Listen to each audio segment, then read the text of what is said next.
Coach Arseneault, so great to see you. Thanks for being on the show. Yeah, thanks for having me. You and I talked a little bit before I went on record. I want to tell you a story. It was 1993, I believe. I was at Co. I was a freshman at Co. And everybody had told me, we'd prepared for Grinnell, we'd prepared for the system. But until you get there and in the old gym that you guys used to have and playing against the system for the first time, it was wild. I mean, the gym was packed. You had a student section up above. I think they sat in couches and they threw things, and they never stopped yelling the whole time. So it was like being in a bar fight for the first time at 18. And I remember coach putting me on the floor as a freshman for the first time, and it felt like there were 18 guys on the floor. Everything was so fast and so moving. But the part of the story I want the audience to understand about is I had a teammate, Shea Delaney, God rest his soul. We just lost him a couple years ago. Shea went 25 of 27 from the floor that night. He went 4 for 4 for the free throw line. He had 54 points. Okay. He was the fourth best player on the floor that night. I think Grinnell had a kid that had 73. I think we lost by 35. Does that ring a bell to you? Oh my gosh. Well, I would have been about 7 or 8 at the Yeah, time. And I recall going over to old Darby Gym, and right. my dad was coaching, and I recall like just a great rivalry between Co and Grinnell in the Midwest Conference back when Co was Right. in the Midwest Conference. And uh yeah, I can certainly imagine somebody being the beneficiary of being at the back end of the press, just making uncontested layup Layup after after layup. uncontested layup. Yeah. It's the reason I want to tell that story, coach, is I want people to understand that's about an average Wednesday and Saturday for you, isn't it?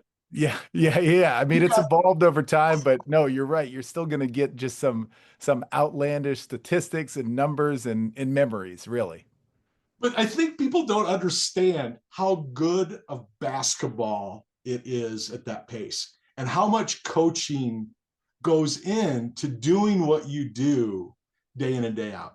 I don't think that gets talked enough about. I think it's so underrated what you and your dad have done for the last, 35, 40 years, coaching the way you coach. Because as much as kids talk about they want to play fast, I bet it takes a while to get your freshmen to play even half the pace you want them to play at. No, you're absolutely right. I mean, we have guys come in and we talk about it that, you're gonna play harder than you've ever been asked to play before, or harder than you've ever played before. And even still, we're gonna need you to play harder, and it's been coined for many years as organized chaos. And you're right. Sometimes it does look like just pure chaos out there, but we are trying to have some type of method to the madness with whether it's organization of different playing groups, or it's the lanes that we're trying to run offensively, or kind of how we're trying to rotate defensively. And yeah, it might be hard to see to the naked eye, like when you're just watching, is this just, it looks like chaos, but hopefully there are some pieces to it that resemble the organized part of the organized chaos.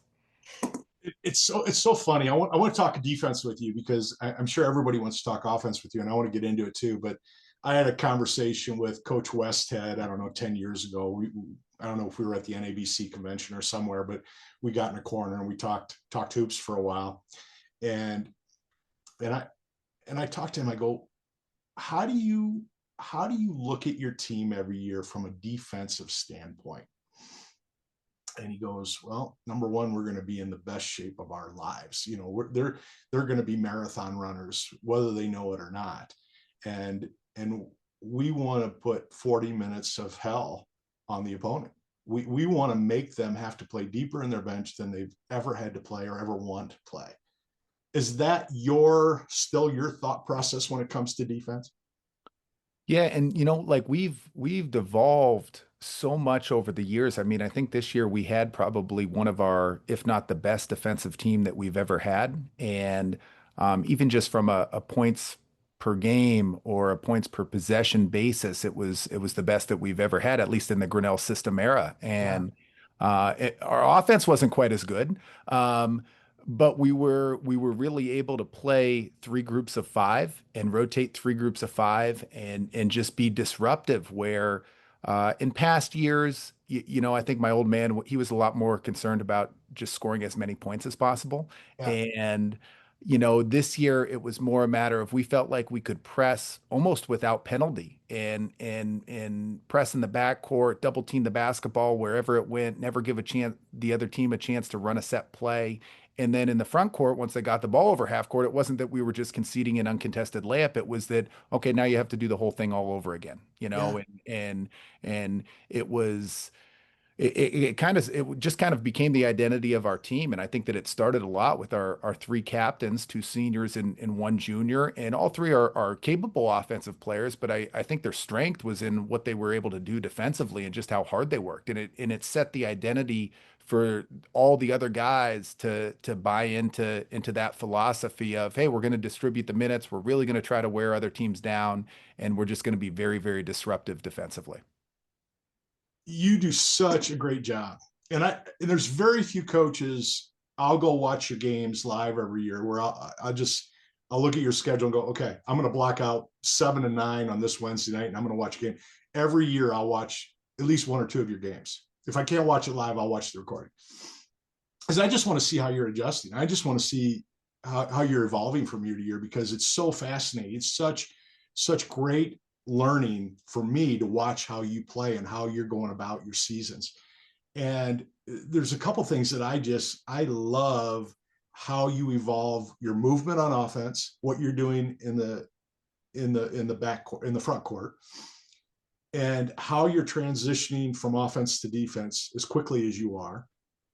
But I've loved, and we're going to get into recruiting a lot in segment 2, but you've really done a good job of finding that rim protector every year. Has that been a focus for you when you're on the recruiting trail? I got to have those three guys to really protect our rim.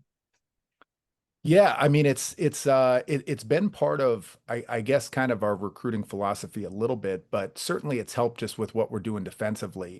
There have been years in the past where we might have put our best shooter at the back of our press defensively. It could have been a 6-foot shooter, and we weren't getting many stops, and we weren't getting many defensive rebounds. And so this year in particular, we had 2 6'9" guys that kind of alternated back there and rotated with a third 6'7" long athletic player. And just from a rim protection and again from a defensive rebounding perspective, and then we kind of shifted the positions that guys played defensively. So going into a little more detail, we always have our defensive position. It corresponds with the lane or the position that somebody's running on offense. So if we're thinking about like, okay, this guy's going to play the right wing on defense, you could kind of think of him as a two guard on offense. He's going to run up the right side of the floor on offense, and that's going to tell him where he needs to be defensively, correspond to where he's going offensively. When we started kind of alternating or switching up the positions that guys were playing defensively with where that meant they went offensively. And it's helped us a ton on the defensive end because it's allowed us to put some of our better athletes in different positions in our press. It's given us chance to have a big guy protect the rim, but not necessarily inbound trail so that we could still have a shooter in that spot. But no, you're right. For sure. In this year, we actually had a first year who in the inaugural year of the Midwest Conference having a defensive player of the year, it went to a Grinnell player, which is a little bit crazy to think about, but he was very deserving. He was top 20 in the country in block shots per game, and he was really difficult to score on. He altered so many shots. He got defensive rebounds. And again, yeah, so picking up on that, obviously with your coaching background, I'd expect nothing less, but it was certainly part of what made us successful, at least this year. Well, it does so much for the other four kids on the floor. They can play so much more aggressively, you Yeah. know, because that was always the hardest thing for me teaching the system is just go. You gotta go. Yeah. You don't got a second to think about should I go? No, you gotta go. Because every second you're putting pressure on them, they're wasting energy, they're wasting calories, they're looking over the bench going, get me out of here. If they have to see that trap every single time, and it's different every single time, and it's coming at them with so much pressure. Now everything else is easier for you. You know, that big kid can change everything. It's so much like that defensive end on football. If that guy can get to the quarterback, all of a sudden your corners and your safeties can play more free, right? Completely true. The rest of the guys are able to gamble, step up, look to make plays. And I think that it also, just psychologically for the other team, for the opposing team, they're wondering, is this a numbers advantage that we should attack? Yeah, it's a lot different if they're looking at, me standing back there at the safety at 6'1.5" versus a 6'9" guy that's, in the top 20 in the country in block shots per game, just trying to evaluate, when do we attack? Is this the best chance that we're going to get? Should we just turn it back out and try to rotate the basketball around? It's so much fun. I want to talk about rotations too, but I want to get into your cycles, because it's one of your things your dad taught me, and I learned from your dad, and I can't coach any other way. I can't. I if you gave me a team right now with 12 kids, I don't know how I would play 7 or 8 in a game. I would go crazy, because I want to play hard. I want to play fast. I want to be intense. Those 12, 15 kids are busting their butt for me in practice. Yeah. I want to find a place for them. But let's start with the cycle, because I'm like you. I want my shooting guard running the right side. I was a point guard like you. I was about a tenth of the point guard you were, and we'll talk about. I watched you play when you were in college too. Um, how much easier is it if you're a point guard when they know their best shooter's going to be here? They've got a shooter going left. They know who that is. They know how that kid likes to catch the ball. They know that route that he's going to be running. What does that do for your guys when they know where guys are going to be? They don't even have to have the ball in their hands yet, but they know where they're going to be. What's the advantage there? Yeah, I mean, the advantage is in knowing the lanes that guys are going to run, and we do have a lot of trial and error as we're formulating the Right. groups or the rotations early on in the season. But once they get comfortable with certain guys in their group, and they're just able to play at a higher level. Yeah. They have to think about less. There's just more trust and on-court chemistry between the guys, so that instinctively they take the outlet pass, or a point guard takes the outlet pass, and he knows where somebody's going to be. And he's able to immediately scan the floor and see if there's an opening, so that we can try to create a quick 3-point shot, or a headman pass. Or there's just a level of trust that if he wants the right wing to run through, as opposed to just stay in the right corner, there's a level of trust that if he signals for that, the guy's just going to do it, knowing that the ball is eventually going to find him. And we spend a ton of time through the months of October, and November in our non-conference slate, just testing out different combinations. Yeah. And it doesn't always seem to make sense who's going to fit the best with what group, Right. um, who's going to complement each other. Some guys like playing together. Some guys, what position. I spent, oh my gosh, this year in particular, we had this one other first year player, and I hadn't had a chance to coach somebody like him with his size and athleticism. He's about 6'5", 6'6", long, athletic.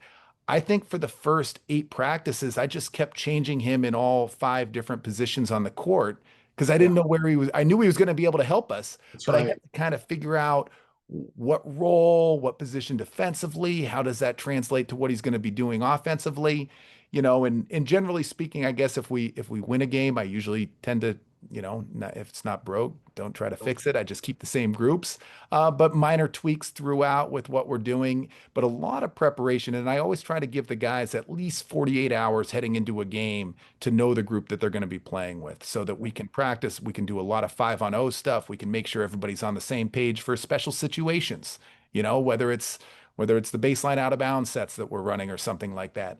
But outside of that, it is just a ton of figuring out what combinations are going to work and help us achieve.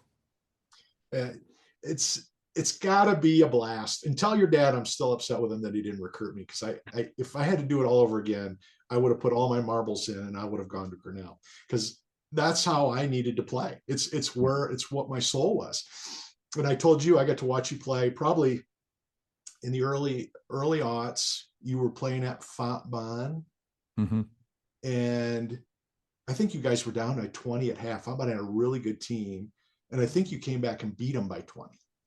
Yeah. It Yeah. was one Font of we maybe scored 163 points or something like Yeah, it that. was crazy. It was great. And I sat right in the front row. I watched every minute of the game. And it was a bunch of us coaches from the SLIAC that were there because I think we were all playing you that year or something like that. I can't remember. But it was just such a great atmosphere.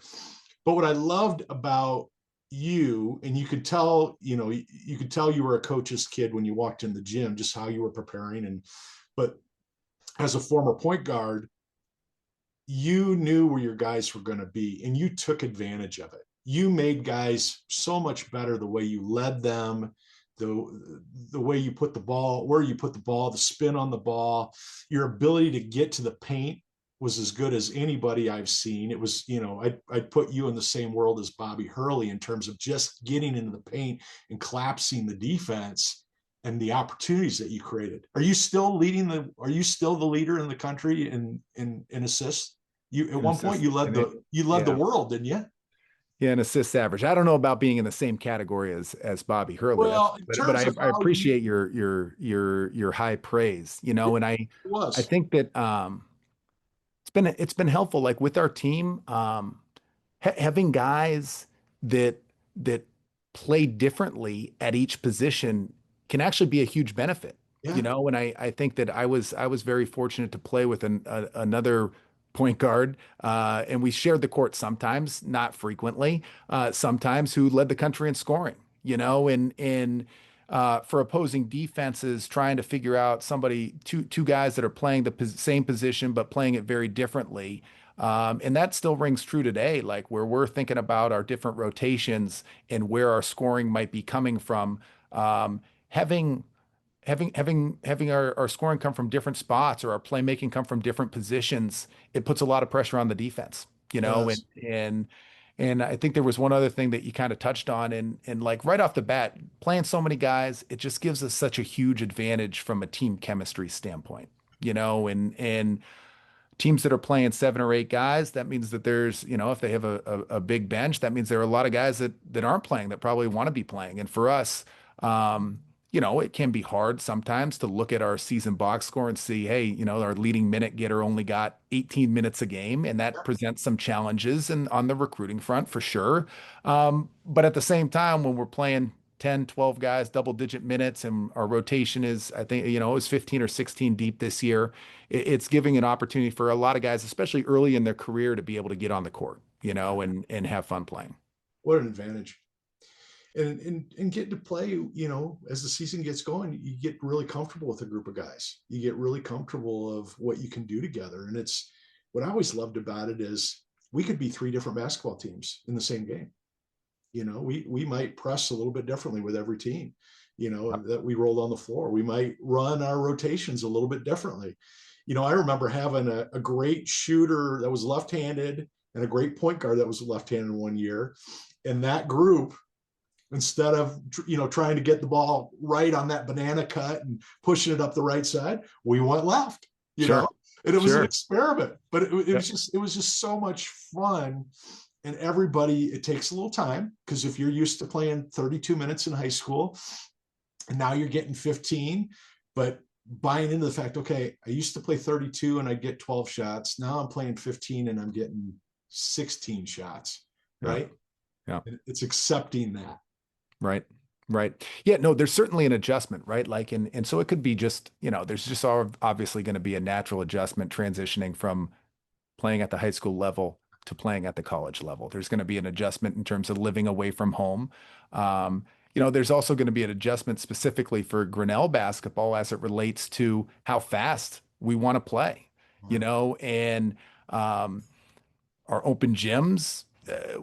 Before I'm even in the gym, the guys, it's probably going to be a little bit quicker and there's going to be a lot more 3-point shots taken.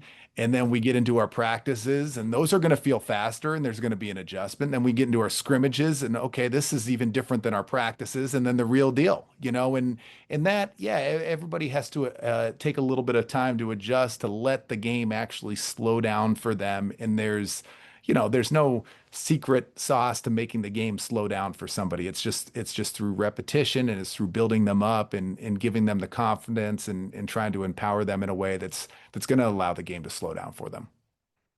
How do you use your staff? I'm, I've seen you've posted some of your practices and I've watched some of those. What is your mindset going into the year and how you want to use your staff, even as early as July and August through March? Yeah, so we've been very fortunate. Coach DJ Damazo, who was a head coach at the Division III level previously, and then joined on. And I didn't know him when we first hired him, and he has been incredible. He and I, we get along. We get along so well. We almost are able to communicate without even speaking, just in terms of what somebody's thinking. And he has been instrumental in the development of our big guys. Like he has just taken on that project. And so, you actually really gave him the shout out. I maybe get a lot more credit than he does, but he deserves the shout out for what our press looked like because of our big guys. So I utilize we communicate every day. We make a plan as it relates to the recruiting. I think from the X's and O's specifically in the basketball system, he was still learning when he first got here. He had never really played this way, so he was still learning. He was able to provide some insight just from a new, fresh kind of outsider perspective in a way that helped a ton. And he's great with the players. Like he can be their go-to if they're not coming to me with something, they're going to him with something, and we're able to communicate about that. And just from a player development perspective, like I can't even harp on it enough, especially with our big guys, what he's done to get them ready to play at the pace that we want to play at, to get them protecting the rim in verticality. As the game has evolved and changed, more guys than ever are able to handle the basketball, more guys than ever are able to shoot threes. They've changed how they want the game officiated in terms of the block charge, and so now the verticality is more important. And he's just been on top of all of that stuff so that we're able to adjust some of the nuances, of our system. A lot of it will stay the same, but we're able to adjust the nuances. I'm excited to talk to him. I know we're going to try and have him on the podcast here in the upcoming weeks and months. So I'm excited to talk to him about that. Coach, I mean, and he is, I feel lucky to have had him at Grinnell as long as I have, because he is a no doubt in my mind, head coach, whenever he wants to be, really. So I'm just fortunate that he's wanted to hang out with me for as long as he has. Yeah, we talk about that a lot on the podcast with a lot of coaches about how important that second chance is, and how much you learn. You know, you had your dad, and you had a great tutorial growing up and being a part of it, but so many coaches, they almost need that first experience to figure out, okay, this is who I am, this is who I want to be, and that second opportunity can be, is it's golden for a lot of coaches. So he's going to be there, and he's going to be great, but we'll take advantage of him as long as you can keep him. um, I want to talk a little bit about bigs. You brought it up, and I think it's a great thing, because you talk about, you got some 6'9s, you got a 6'7 in the program. It's really hard to find those kids at D3, because people are typically throwing money at them at that NAI and D2 level. Once you get to that size, you usually can go to school pretty cheap. When you're that size, if you can run a little bit and play a little bit, and you're a little coordinated, oftentimes you're getting those kids and they're really raw. You Yeah. know, what are some of the things you're doing because of the pace you're playing to really get them from that neck up to understand their feet and their hands, and kind of find that marriage between the brain and the feet? Where does that start with you with these raw bigs? Yeah, no, that you're making some excellent points, because I do think in our system, probably everywhere, I really know in our system, it can take our big guys a little bit longer to develop, Yeah. and that's because of the speed of the game. And like you said, getting their brain and their feet to sync up can be challenging, Yeah. And so we start early on by spending quite a bit of time of just like watching film. Okay, here are some of the situations that you're going to be in on the court. Here are some of the 2-on-1s. Here are some of the 3-on-1s.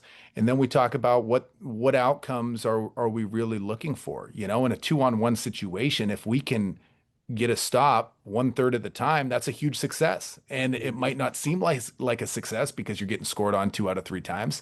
And so, you know, just starting to um, think about how we want the possession to end.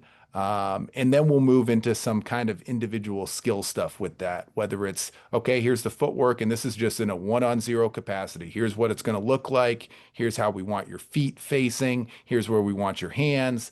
And it's going to be coming fast, you Yeah. know, and how the steps that you're going to be taking. And then we'll start adding in some live repetitions with that. And I'm thinking, you know, even just talking specifically, and there are so many different situations, but talking specifically about a 2-on-1. How are we going to play this little cat and mouse game?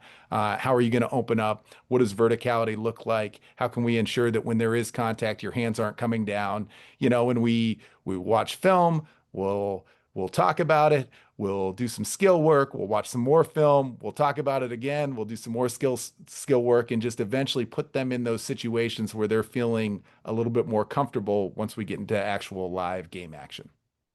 I would imagine, coach, you have to talk about what success looks like with your bigs probably more than everybody else, because that 2-on-1, it might be a block, but a victory might be that 2-on-1 kicking the ball back out and not going for the layup and not going for the pass, right? And allowing your defense to get back and maybe get an extra trap in. So success for a big in your system is greatly different than most coaches in the country, I would imagine. I would agree with you completely. You know, and this also relates to in the backcourt. You know, there have been times where, you know, we often say like we want all 5 guys in the backcourt. Yeah. Well, if we have, you know, one of our seniors this year, 6'9" player, had a great year for us. His strong suit is not necessarily stepping up and playing like a free safety in football. And Right. so we wanted to work with him throughout his 4 years at Grinnell, and he developed so much in his 4 years at Grinnell. We worked with him on, you know, where is your comfort level? Are you able to come up here and show a little bit? And if your man runs all the way, you know, into the backcourt, like how far are you willing to go? What puts you in the best position for success? Rather than just saying, hey, no, this is the one way that we're going to do it. You have to go with him. You know, it might take him out of position and it might leave us a little bit more exposed. So I think there's a fine line between just like evaluating what his skill set is and also what he's comfortable doing. You know, Yeah. like I can say, hey, I want you to do it this way, but if he's not going to be comfortable doing it that way, we're going to run into some issues, you know. And so now there might be some give and take because I often told the big fella, you know, could you at least show just a little bit more for us? It might help. Okay, coach, I might be able to do that. Now, if you want to retreat, you can. So, but no, you're absolutely right. Just in terms of thinking about how guys feel comfortable playing versus how is that going to fit into, you know, my ideal version, I guess, of the system. When do you start seeing ownership take place from that freshman to senior year? When do they start going, hey, coach, I've been thinking about this. I've been watching film. What if we tried this? When do you start hearing some of that? Yeah, it's interesting. It maybe depends a little bit on the individual. Right. I think a lot of times in their first year, they're not talking to me about some of those things, and maybe they're afraid to say some of those things to me. Well, they're just Um, trying to hang on for life at that point, don't you think? For sure, for sure. Everything's moving so fast. They're just trying, you know. But it's one of my favorite things about being at Grinnell College in a school like Grinnell is that in most cases I'm going to have these guys for 4 years, you Yeah. know, and so I can build that relationship and that and hopefully that level of trust where, you know, they're going to realize that I'm not maybe as mean and scary as what I might seem like. And that they can come to me with something and say, actually, what do you think about us doing it this way? And I'm like, okay, that sounds great. You know, if you're comfortable and your group's comfortable, then let's try it out. Right out. Yeah. It's so much fun when you get to do this with a group of kids over that length of time. And that's why, I watch the D1 game and even the D2 now, and I'm just like, oh, these guys, it's just, you might have them for a year or two, but they come in and there's already a leg out the door. D3, there's that purity where, all right, we can build a family here. We can build a true brotherhood. and really figure each other out and do this together. It doesn't have to be that leadership head and 15 players. It can be a group of guys working together to accomplish that. So I love that. And you see that when you watch your team play, you see that. You see how willing they are to adapt and how good they are at adapting. No, And you're right. And I mean, so much of what we do is predicated on the mentality, and on the energy that we want to play with. And um, all of our guys are so loud and so energetic during practice, except for maybe the incoming first year crew, yeah, and there will be times at practice where I'm just like, okay, no, I know the returners are going to bring the energy. Actually, you guys just have to be completely silent for this drill. We're just having the freshmen or the first years like make the noise and bring the energy. And just trying to get them to come out of their shell a little bit in a way that's going to boost team morale and boost team chemistry, and I feel like that is, yeah, having talented players is important, but having the right team chemistry to me is even more important. it is. It's huge. It's Yeah. huge. Yeah. Everybody buys in, and especially the way you do it, it's so fun to watch, and it's joyful. They just, it's tag team wrestling, man. Back in the day, it's, hey, your turn, go get them. I just I how you'd want to coach any other way after watching your teams play is baffling to me, because it's so much fun to watch, and Yeah. it's got to be so. Well, and I grew up, probably about the time I was watching you play, coming over to Darby Gym, I didn't even know there were other ways to play the game of That's basketball. I right. just assumed that everybody kind of plays like this, and all the games are going to be high scoring, and it is fun to see how the game continues to evolve, and how it's forcing us to try to be even more creative. I think probably in the mid 90s, we were the crazy ones taking however many 3-point shot attempts per game, Yeah, and everybody else was trying to throw it into the post. And, now you might be the crazy one if you're not taking a lot of 3-point shots. yeah. And I'm just anxious to see, even in this kind of next generation of basketball players, how the game continues to evolve, how I personally can continue to try to push the creative limits of the game and adjust our style. You've definitely done that, coach. Because I know for a fact, when I was coaching at Maryville and preparing for you and your dad, it was the idea was, we might not play you until December, but we're already talking about Grinnell and preparing for Grinnell in October. Because if we're totally focused by the time we get to December on, we're only going to have an 8-man rotation, we're going to play like this, and then we got to go play you, everything we've been working on for 2 months is out the window, and we're totally unprepared. We're going to lose by 30, 40 points.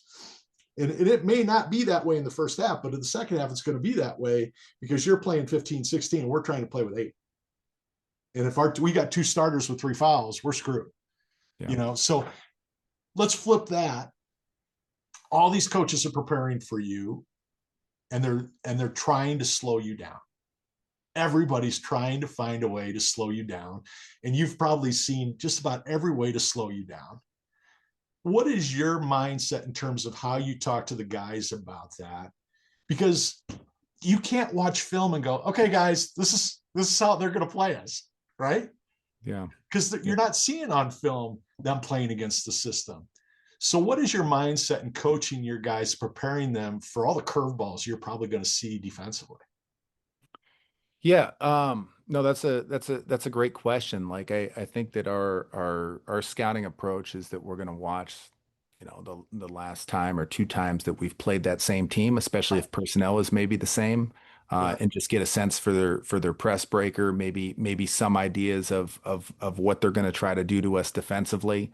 Um, but more than anything, I'm going to try to not overload the guys with all this information, and I'm going to let us just try to play the way that we want to play. And there might be a few subtle tweaks, but I think in large part, I'm not sure how much of that information they're going to be retaining anyways. That if they're able to just kind of play free and easy and with a level of confidence that the other team is really just going to have to adjust to us, then we might be able to just get more out of it. And so be here or there with, hey, this is a dead ball press breaker that they might look to run, and it seemed to give us a little bit of confusion the last time. So here's kind of how we're going to just slide this player over to this. Or they run four across. Do we want to turn off ball and deny all across? Do we want our safety to kind of step up? Um, oh, they're lobbing into a big guy, and is that somebody that we want to actually go trap, or should we just try to play him one on one? Like little things like that that might just be a slight tweak, but not so significant that it's going to take away from their aggressiveness level. Because I think as soon as we start thinking about all the other different things that other teams are doing, um, it's going to take away from how hard we're playing, in the ease with which we're hopefully playing with. I've been in this boat. I didn't run the system consistently enough like you have over the years, but I found the more I gave my kids about the opponent, the more it slowed them down. The Yeah. more they were thinking about, oh, I got to be worried about this 3/4 court 1-2-1-1, instead of going, no, I got to get the ball in the bounds. I got to look at option one. I got to see option two. I got to see my rim runner, right? Yeah. I would imagine you have the skinniest scouting report of any coach in the country, because you want your guys doing their thing, but understanding what might come their way. It's so funny that you say this. I don't even know if this is like coaching malpractice or not. There was a game, I don't think it was this year, it might have been a year ago, where I was pretty convinced the other team was going to run like this kind of 2-2-1 Right. press against us to try to slow us down a little Yep. bit. Um, and I actually didn't even tell our team that I thought that's what they were going to do, because I thought that what would happen was, if we went against it in practice and we turn it over, then we'd be thinking, oh my gosh, I Right. really got to do this, and so like at the first sign of them they came out and they did this, and I hadn't told our team that I thought they were going to do it, and I just looked and I was like, oh, we just got to go right through it, Right. and like just doing that, they just went out and just dribbled right through it, and again, I'm not sure if I was necessarily in the wrong there or in the right there, I but I think you're think there is, 100% of the right. Yes. but I think there is, but I think there is something to be said about overthinking what somebody else is going to do. Coach, I think, as much as the way I love watching you coach, and I love the way you do coach, I think the greatest gift you're giving these young men is the life skill of that idea. You know who you are, be who you are, don't let others affect who you are. Yeah. Right? Yeah. Isn't that the life skill we want all these young men to walk away from our program with? Sure. What Sure. what a, Yeah. what a great tool you're giving them, even if it's subliminal, even if it's subconscious. I I talk to these coaches. I've got former coaches that coach for me that are now D1 and D2 coaches and assistants, and they show me the scouting reports they do, and I go, how do your kids remember all this? I go, how did they absorb it from a Wednesday to a Saturday? And then you're going to give them another 7, 8 page book, right? So, I mean, that's a skill set in its own. But I love the idea of, this is who we are. Good luck. Yeah. And, I might have been, I mean, I'm sure that we have some guys on our team that would be able to handle more information Yeah. if we're throwing it. Just like any team, like you're going to have some guys that like are just craving and seeking out more information. And I think that there is a general feeling in the coaching profession that if you're not providing all of this information, then you're really not doing your job, which I don't necessarily believe in. Right. Um, but I still feel like that the next group of coaches that are going to be very, very successful are going to be able to just unlock the mind a little bit more. Yeah. And I'm not proclaiming to be somebody like that or one of those, but I think that the next group, they are going to be able to just figure out how can we get 1% more from the person and what they're doing, how they're thinking about the game than the actual X's and O's types of stuff. Well, I think of the Justice League movie. I don't know if you saw it, where Ben Affleck throws his dart at the Flash and everything slows down. The Flash just is watching this thing that's going 100 mph. To me, that's what I feel like you're doing for your kids. You're teaching them how to go at a pace where everything else seems slow, they're going to be better doctors. They're going to be better lawyers. They're going to be better parents.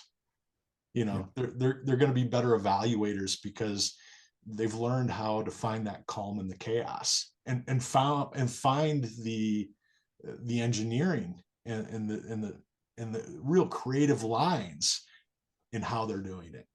And when Yeah. and I'm an outside preserver, I know you're in the middle of it and I'm at 30,000 feet, but I watch your guys and they're making decisions on the fly that I'm like, wow, I know you're coaching it, but I'm like, to get a kid to do that in 4 years by their senior year, to be able to think that way, that's what's so amazing about what you do.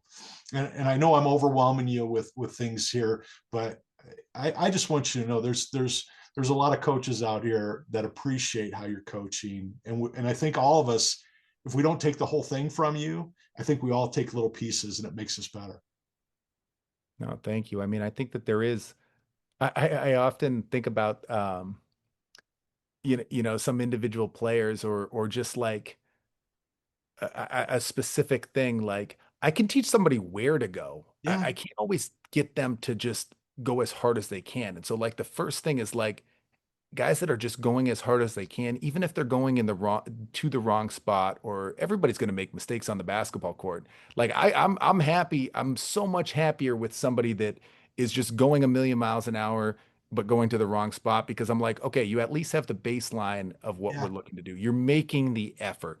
Now let me help coach you and teach you on instead of going there, how about you go here a million miles an hour?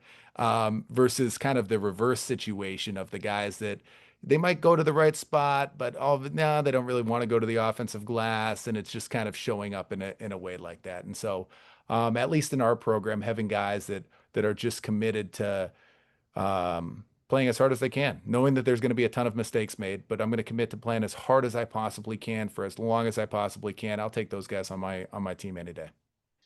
would you consider that your greatest growth as a coach over the last 10 years? Because as a point guard for me, it was so hard early on when I was 26, 27 years old as a head coach. I was like, why didn't you cut there? Your defender's eyes were on the point guard. They weren't on you, or they were Yeah. on you. They weren't on the point guard. Why didn't you do this? Did you have to go through that? I struggled with that for years. To go, all right, like you just said, you went hard. That's it. That's a victory for us. Was that Yeah. hard for you? Yes, and building off that, it still is hard for me sometimes Oh, to not like expect the players and the student athletes to see the game the same way that I do or to make the same decision that I would make. But to try to take a step back and see it from their perspective a little bit, and understand that they're not going to make the same pass that I might have made. Um, but they do have some skills and they are playing hard and they are competing. And so now how can I adjust my coaching philosophy to know that no, this player's not going to play just like I did back in many moons ago. They're yeah. going to play their own way, and how can I utilize their strengths in a way that, still fits within our style. It's a really hard thing to do. Like when you grow up playing the game a certain way, especially in our system, um, it's such a hard thing to get yourself to be like, nope, that's how I played. That's not actually what's going to be in their best interest. It's it's what makes it worthwhile getting up every morning and doing it again, isn't it? Yeah. Oh Figuring my it out. gosh. I love it. I can't imagine myself doing anything else. I can't, I feel like I'm on a paid holiday that they give me an opportunity to go and coach hoops. It's pretty impressive. I've got some rapid fire stuff for you. We'll finish this episode, then we'll get into some recruiting. I feel like I'm going to bore the audience if I keep talking about the details of the system and how you're coaching, but I love it and I could listen to it all day. And I'm probably going to be calling you more, and you're going to get sick of me. Just be thankful I don't live in Central Iowa, or I'd be there. I'd be at your practices all the time. Um, what's your favorite basketball movie? Oh, favorite basketball movie? Um, Geez, I don't know. I haven't even really favorite basketball movie. I mean, Hoosiers just seems like the go-to answer. I mean, how could you not like that? That's the one that just seems to be popping right into my head. I've been out of the game for so long, taking kids on bus trips. Hmm. It cracked me up. I don't know if it was Baines or guard the other day. I was talking to somebody, another D3 coach. I was like, hey, what do you watch on bus trips? Do you guys even watch team movies anymore on bus trips? Or is everybody on their phone or their iPad? Very rarely are the team movies going. Actually, a lot of times, like somebody's bringing in hooking up like this the cord so that they can watch basketball. Actually, we Yeah. spend a lot of time watching other Division III basketball Do you? games Okay. when we're That's going cool. somewhere like whoever's playing. Yeah, That gets me excited. All yeah. right.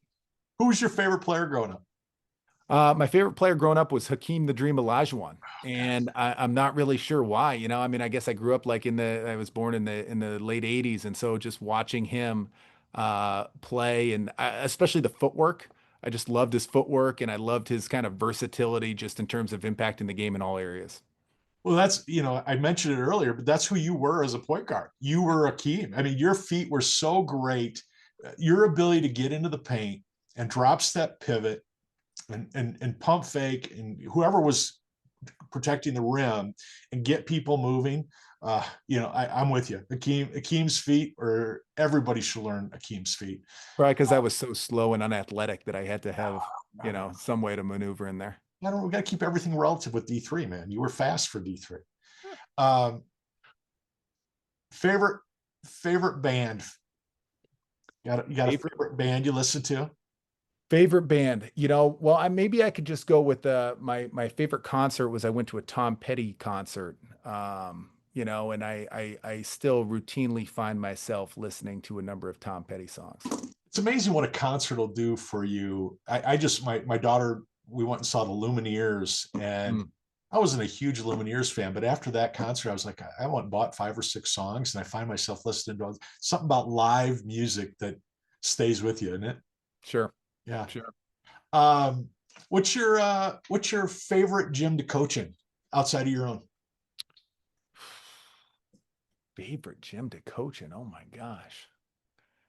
Um, does it have to be a current? I mean, I Oh, enjoyed, so I spent 2 years as the head coach for the Sacramento Kings, D League, now G League that's affiliate. right. That's right. And outside of our home gym there, coaching at Santa Cruz, because they had like this smaller arena, and I think that they actually might even play some D3 games there now, or some D3 like coast to coast tournament games at in Santa Cruz, and Was the that the Santa Cruz wall? Was there Warriors. a big wall on one end? Or Uh, was there? yeah, it's just kind of in the small, and they always pack the place. Yeah, yeah, They yeah. always pack the I've been place. They there. had fans right there, Kaiser Permanente Arena or something like that, and or whatever it was. And that was probably my favorite place to coach in, That's not cool. one of my own gyms. That's cool. We'll have to get into that off the record. I want to hear more about that. What's one word that you would use to describe your program? Unselfish.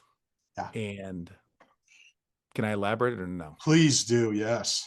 It takes you have to buy in, and you have to be unselfish, and it happens with the minutes, and we know we're going to be able to take a lot of shots, and guys are going to be able to take a lot of shots, but you're going to have to be willing to play a role, and just even from the minutes, from the role that somebody might be playing, you got to be unselfish. Coach, thanks for doing this. Thanks for humoring me today. I'm gigging out, having fun talking with you. But thanks for doing this. So excited for you and your team and the future of Grinnell basketball. And I'm just so thankful we have you, because you keep pushing the rest of us to be creative and be innovators. And that means a lot to me. No, thank you for having me on. I greatly appreciate it.